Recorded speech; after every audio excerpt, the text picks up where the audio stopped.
소부장의 종목들이 거의 한 100여 개 종목이 되는데요. 네. 어떤 걸 사야 될지는 지금 굉장히 고민스러운, 우리가 반도체 소부장 하면 딱 떠오르는 종목들이 아닙니다. 앞으로 올라가는 자료. 기존의 종목들을 중심으로 해서 반도체 종목에 대해서 접근하시게 되면 탄력도 측면에서 좀 더디게 갈 가능성이 있다라고 판단되거든요. 네. 앞으로 진행 방향은 첨단 반도체 쪽으로 흐름이 바뀌는 지점에서의 다음 순번으로 가는 종목으로 접근도 가능한데 이것은 후공정입니다. 삼성 향이면서 또 해외 매출이 많은 종목들이 제일 전면에 서서 주가의 움직임이 진행될 가능성이 있습니다.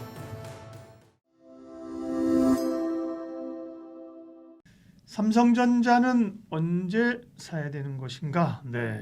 어디서 사야 되는 것, 시장에서 사고요. 언제 사야 되는 것인가를 KL리서치 김대진 대표님께서 얘기를 해주셨고, 사실은 근데 이제 시장의 관심이 그 전까지는 SK 하이닉스냐, 삼성전자냐, 하이닉스지, 삼성전자지 이번에는 막 이런 얘기를 이제 하다가 네. 지금은 소부장이 그 틈을 짜고 그냥 소부장의 그 원래 특성이 그렇잖아요. 이제 네. 오르면 쫙쫙 오르니까 그렇죠. 이 전자와 닉슨만 보면 안 되겠는데, 네. 그죠? 소부장을 봐야 되는데 지금 이런 장이죠. 네. 근데 순간적으로 너무 올랐는데 이게 소부장도 고민이 많아요. 너무 오른 것 같지는 않고요. 그래요? 삼성전자가 5만 원에서 8만 5천 원까지 65% 정도 상승했고요. 네. 하이닉스 같은 건 16만 원에 32만 원에 100% 상승했습니다. 그에 비하면 그렇긴 하네 진짜. 그리고 이제 소부장도 많이 오르긴 했죠. 9월 들어서 많이 올랐습니다. 그러니까요. 기존에는 안 올랐지만. 근데 이제 소부장의 종목들이 거의 한 100여 개 종목이 되는데요. 네. 반도체가 110개 정도 되니까. 어떤 걸 사야 될지는 지금 굉장히 고민스러운 상태라고 저는 개인적으로 투자자들의 초미의 관심이라고 생각을 합니다. 그렇죠. 그러니까 뭐 또 대안이 뭐 ETF를 사라고 하는데 그것도 뭐 딱히 그죠? 예. 제가 그래서 오늘 이 시간에 네. 가르마를 한번 타드리려고 합니다. 가르마 좋다. 반도체 소부장을 사되 기존에 우리가 반도체 소부장 하면 딱 떠오르는 종목들이 아닙니다. 앞으로 올라가는 자료. 우리가 앞선 시간에 삼성전자 실적에 대한 부분들을 말씀을 드렸지 않습니까? 네. 추정치에 대한 얘기를 드렸는데 이번에 이제 반도체 부분에 있어서 영업이익이 6조 원 정도를 추정을 하고 있어요. 삼전이. 네. 네. 지난 분기에 반도체에서의 영업이익이 4천억이었습니다. 4조가 아니고. 물론 이제 그 재고자산 손실 충당금을 제했기 때문에 금액적으로 4천억이었지만 예. 이 재고자산 손실 충당금을 제하지 않더라도 지난 분기 한 2조 내외였을 거라고 추정을 하거든요. 네. 그러면 이번에 6조 원의 이익치는 어디서 개선이 되었는지를 판단해 봐야 될 겁니다. 물론 이제 레거시 반도체 쪽에서의 이익치가 개선이 된 부분이 확실합니다. 그런데 여기에 파운드리 쪽에서의 개선, 그러니까 적자 규모가 감소된 추정치가 굉장히 큰 업사이징 효과를 나타냈거든요. 파운드리 이제 앞으로 수주 받은 거에 대한 기대감은 있지만 아직까지 실적 안 잡히는 거 아니에요? 저 닌텐도사에서 그 스위치 2에 대해서는 이미 수주 진행되고 있고 생산 그래요? 진행되고 있습니다. 예. 그래서 금액이 크진 않지만 이 부분이 기존에 이익치로 전환하기 위해서는 시간이 좀 걸리겠지만 적자를 축소하는. 1년에 8조 원씩 적자가 나는 파운드리 쪽에서의 적자 규모가 축소가 되고 있다라는 신호로 우리가 해석을 해볼 수 있을 거거든요. 네. 그러면 소부장을 사실 때도 기존의 종목들을 중심으로 해서 반도체 종목에 대해서 접근하시게 되면 물론 올라가겠으나 그 탄력도 측면에서 좀 더디게 갈 가능성이 있다라고 판단되거든요. 네. 그러면 어떤 종목을 선정을 하셔야 되냐. 우리가 흔히 시장에서 파운드리 쪽 관련 종목들 많이 거론되고 있지만 이 종목의 명칭을 우리가 보통 선도공정, 첨단공정, 미세공정 종목이라고 많이 얘기를 합니다. 네. 그러니까 보통 레거시 반도체는 중국이 많이 쫓아와서 생산량 자체는 우리나라가 세계 1위긴 하지만 앞으로 진행 방향은 이제 첨단 반도체 쪽으로 우리가 앞서 진행을 해 가야 되거든요. 그래서 이 첨단 공정과 관련된 종목들, 예를 들어서 소재단에서의 종목은 TSK 같은 종목들의 네. 흐름이겠죠. 뭐 최근 흐름도 굉장히 움직임이 그렇죠. 좋습니다. 네. 17만 원 수준까지 올라왔습니다. 얼마 전에 10만 원 수준이었는데 굉장히 빠르게 가격 진행에서의 흐름들을 보여주고 있고요. 그다음에 증착 장비 관련 종목들에서는 이제 그 웨이퍼에 증착을 하는 장비들이죠. 뭐 HPSP라든가 네. PSK 같은 종목들이 관련한 이제 전공정단에서의 종목이고요. 여기 이제 유진테크 같은 종목, 예. 이런 종목들 그 K스택까지 해서 음. 이게 이제 흔히 말하는 첨단 공정, 선도 공정이라고 보는 파운드리 쪽에서의 종목들로의 구성되어진 소부장 종목들이라고 우리가 판단을 합니다. 최근에 주가 수준에서의 흐름이 어느 정도는 상승했습니다. 그러니까 바닥 대비해서는 한 어느 정도 40%, 아니라 많이 오른 거 아니에요? 40, 50% 정도 올라왔거든요. 네. TSK가 한 70% 정도 올라왔죠. 네.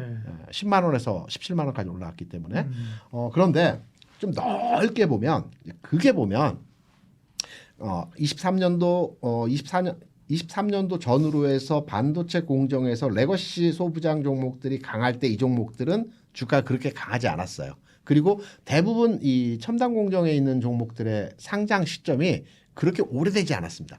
2018년, 2019년 요 즈음에 이제 상장이 되어진 상황에서의 주가 흐름들이기 때문에 지금 주가에서의 그 추세적 흐름을 보게 되면 한 차례 상승 이후에 조정받고 지금 리바운딩이 나오고 있는 상황이기 때문에 전체적으로 큰 흐름에서의 모습은 여전히 움직임이 더 발현될 수 있는 상황에서의 모습들이기 때문에 내가 소부장 종목에 대해서 다음 타겟팅으로 삼성전자는 아니겠으나 첨단 공정의 반도체 소부장으로 판단해서 접근하겠다라고 한다라면 이 선도 공정에 있는 종목 중심으로 해서 관심을 가져가는 것이 어떠할까 이렇게 생각을 합니다. 그러니까요. 소부장에 대해서 관심을 갖자. 거기에 대해서 이의를 제기하시는 분들은 별로 없을 겁니다. 그렇죠. 있으신 분들은 이쪽으로 오세요. 별로 없을 건데. 야, 근데 순간적으로 너무 많이 올랐다. 근데 대표님 말은 긴 흐름으로 보면 끝난 게 아니다. 많이 오른 게 아니다. 또 오를 업사이드가 있다 이거잖아요. 네. 네. 그럼 추가로 네. 많이 올라서 부담스럽다라고 하시는 분들에게 이제 안 오른 종목이 아니고요. 그 얘기를 하려고 해서 그러면 안 오른 종목을 좀 사면 되지 않겠어? 소부장 중에서. 근데 네. 그건 아니라며. 안 오른 종목이 아니고요. 네. 흐름이 바뀌는 지점에서의 다음 순번으로 가는 종목으로 접근도 가능한데 이것은 후공정입니다. 최근까지 그 소비장 내에서 움직였던 큰 테두리에서의 섹터는 전공정 종목들이 올랐거든요. 그렇죠. 당연하죠. 왜냐하면 반도체가 최초의 재고 출하가 축소되고 추가의 생산량이 수주가 돼서 진행될 때는 최초의 전공정 단에서의 그 수주가 먼저 진행됩니다. 그래서 전공정 종목들이 먼저 올랐는데 지금 후공정 종목이라고 볼 수 있는 리노공업이라든가 또는 한미반도체 같은 종목들은 주가의 상황에 있어서 물론 일부 시장 상황과 연동되어서 주가가 일부 올라가긴 했지만 전공정 종목에 비해서는 주가 상승률이 그렇게 크지 않거든요. 그러면 반도체의 전체 재고 자산 재고 출하 부분이 개선이 되는 상황에서 흐름들이 진행된다면 앞으로 추가의 발주가 계속 진행되어질 거고 그러면 발주가 진행되어지면서 후공정단에서의 종목들도 앞으로 가격 진행에서의 흐름이 나타날 수 있습니다. 그래서 후공정단에서의 종목은 리노공업이나 한미반도체에 대해서 관심도를 나는 안 오른 좀 올라갈 수 있는 그러니까 현재 저평가라고 하긴 그렇지만 최근 시장 대비해서 상승 탄력이 크게 받지 않았던 종목을 선정하신다면 네. 후공정단의 종목들에 대해서 관심도 필요한 지점에서의 상황이라 보고 있습니다. 한 가지만 더. 그러면 지금 말씀하시는 게 좋은 말씀입니다. 소부장이라고 막 사면 아무거나 사면 안 되고 그렇죠. 네. 그렇다고 또 못 오른 거 사면 이유가 없는 거고 그렇죠. 그렇죠. 오른 게 오른 이유가 있는 거잖아요. 그렇죠. 상승 여력이 있다는 거고. 그래서 이 포인트를 잡아야 되는데 오늘은 이제 파운드리 얘기를 하셨다면 사실은 파운드리는 삼성이잖아요. SK하이닉스는 사실은 파운드리가 없다고 봐야 되지 않을까. 지금 말씀하시는 게 소부장도 그러면 주로 지금은 삼성의 밸류 체인들을 보는 게 맞는 겁니까? 맞습니다. 네. 정확한 핵심 포인트고요. 네. 여기에 이제 추가적으로 삼성 향이면서 또 해외 매출이 많은 종목들이 있지 않겠습니까? 네. 최근에 인텔 향 종목들이 또 주가가 반응도가 좋은 몇몇의 종목들이 있습니다. 예를 들어서 앞서 말씀드린 PSK 같은 경우는 삼성 향이면서도 인텔 향 종목이거든요. 네. 이런 종목들이 이제 뭐 제일 전면에 서서 주가의 움직임이 진행될 가능성이 있겠죠. 네.